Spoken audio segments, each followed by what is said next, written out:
শেষের দিকে। Good morning. দেখো আমরা আজকে দুজনাই চলে এসেছি ক্যামেরার সামনে।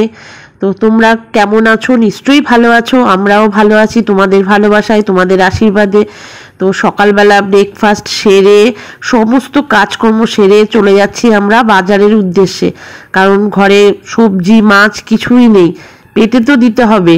বাইরে ঝিরিঝিরি বৃষ্টি পড়ছিল, তো তার মধ্যেই যাব ভাবছি বাজারে। তো যেতে তো হবে যখন, তাহলে বেরিয়েই পড়ি।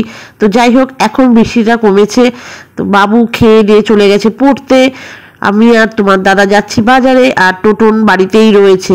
তো বাজারে যাই, আগে গিয়ে দেখি কি মাছ আছে, কারণ ঝিরিঝিরি বৃষ্টি পড়ছে, তাহলে তো বুঝতেই পারছো তাহলে বাজারে কি মাছটা উঠবে এখন। আর এই মাছটা তো এখন বর্ষায় বেশি ভালো লাগে। তো যাই আগে দেখি বাজারে পাই কিনা। তো চলো তোমরাও আমাদের সাথে বাজারে।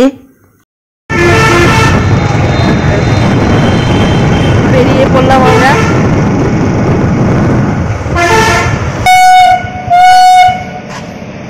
আরে বাবা রে,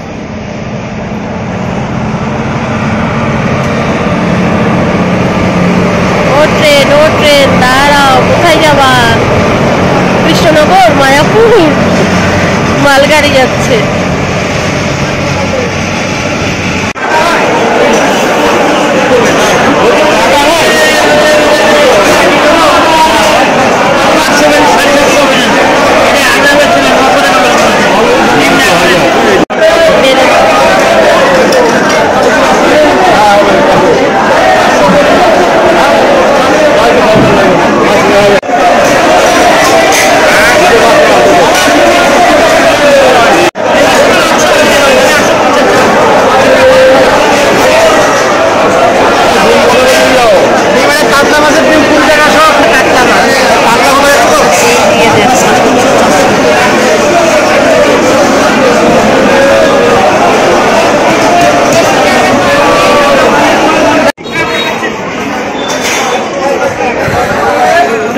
সবজি বাজারে তো আসলাম, বাজার থেকে এসেই মুখটা ধুলাম, জামাটা ছাড়লাম। তো দেখলেই তো কি মাছ কিনলাম আজকে। ইলিশ মাছ, কাতলা মাছ দুটোই নিলাম। বাবুর জন্য একটু কাতলা নিলাম, ও আবার ইলিশ খায় না। দুনিয়ায় এমন লোক আছে যে ইলিশ মাছ খায় না, অনেকে খায় না মনে হয়। টেস্ট করবেন? হ্যাঁ, আবার কাতলা মাছের পেটি খাবেন? হ্যাঁ, মানে কি বলছে, টেস্ট করবে আবার কাতলা মাছের পেটি দিয়ে। ইলিশ মাছটা টেস্ট করবে, কিন্তু কাতলা মাছের পেটি দিয়ে ভাত খাবে। আর ইলিশ মাছ এনেছি, কচু শাক আনবো না তা তো হয় না। তো ইলিশ মাছও এনেছি, কচু শাকও এনেছি, তবে কতটা কি রান্না করতে পারবো বলতে পারছি না। তো যাক, টোটন বসে গেছে লঙ্কা বাছতে। আর সবজির আকাশ ছোঁয়া দাম, এখন আকাশ ছোঁয়া সবজির দাম। ঠিক আছে, তো মাছগুলো বের করি আগে, তারপরে দেখছি কি করি।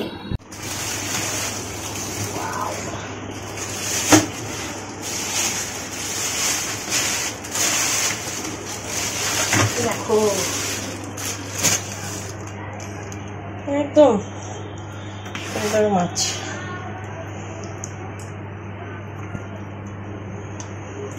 যাক, কয় পিস হয়েছে জানি না, বুঝে শুনে খেতে হবে। অনেক টাকার মাছ এখানে, আমার বুঝে খেতে হবে। কি করো? এই যে কচু শাক কাট, দেখছো আজকে কাটতে হবে, একবারে খাইতে হবে একবারে। এটা খাই, তুমি তোর বাইক থাকলো না, রোজ লাগতেছে। তুই ঘরে বসে কাটতা? এই যে আছে ছাতা মাথা, এই রোদের মধ্যে ছাতা মাথায় দিয়ে বসে রয়েছে। একটা কাটলাম, তাও দুটো কাটলাম না। ঠিক আছে, কাটো। তুমি তো বলছিলা কাটবে, এইভাবে কাটতে হয়। মা থাকলে কি আমি আর চিন্তা করতাম? মা থাকলে আমি আর চিন্তা করতাম না। যত রাত হোক, যত বেলা হোক, তোমার মা কাইটে দিত। এখানেই বসলাম একবারে।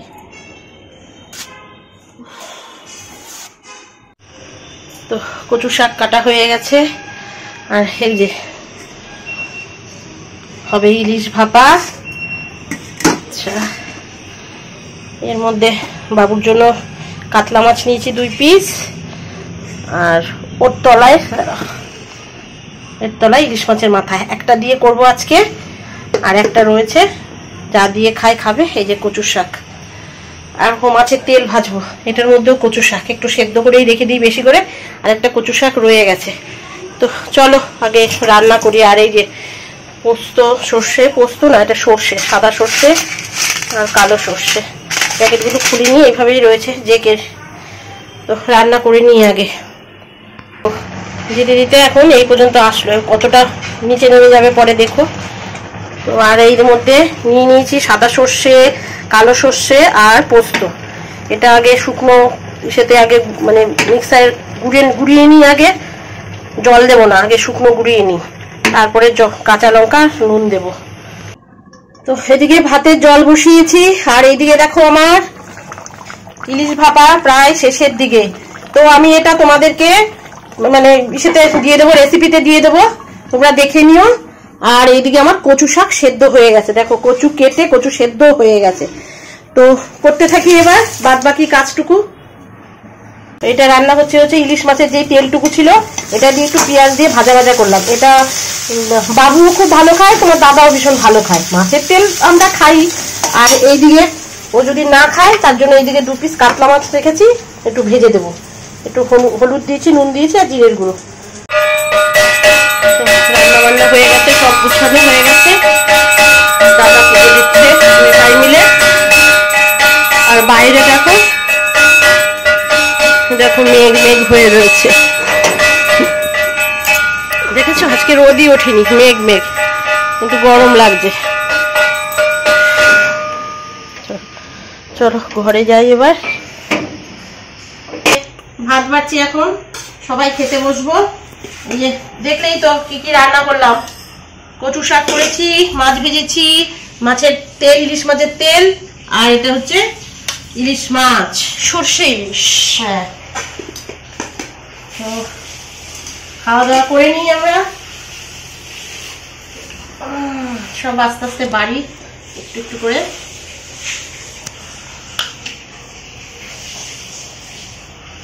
কচু শাক এসে কেটে গুছিয়ে তারপরে নিলাম।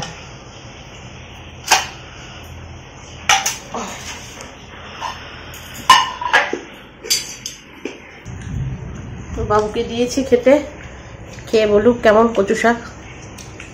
খুব ভালো আছে।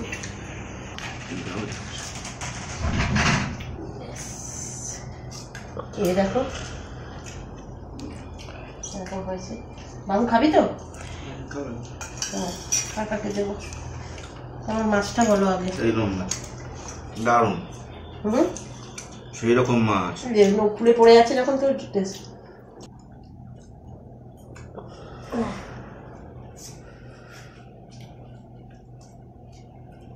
দেখবি ঝোল দেখবি। এবার বাবুকে দেবো।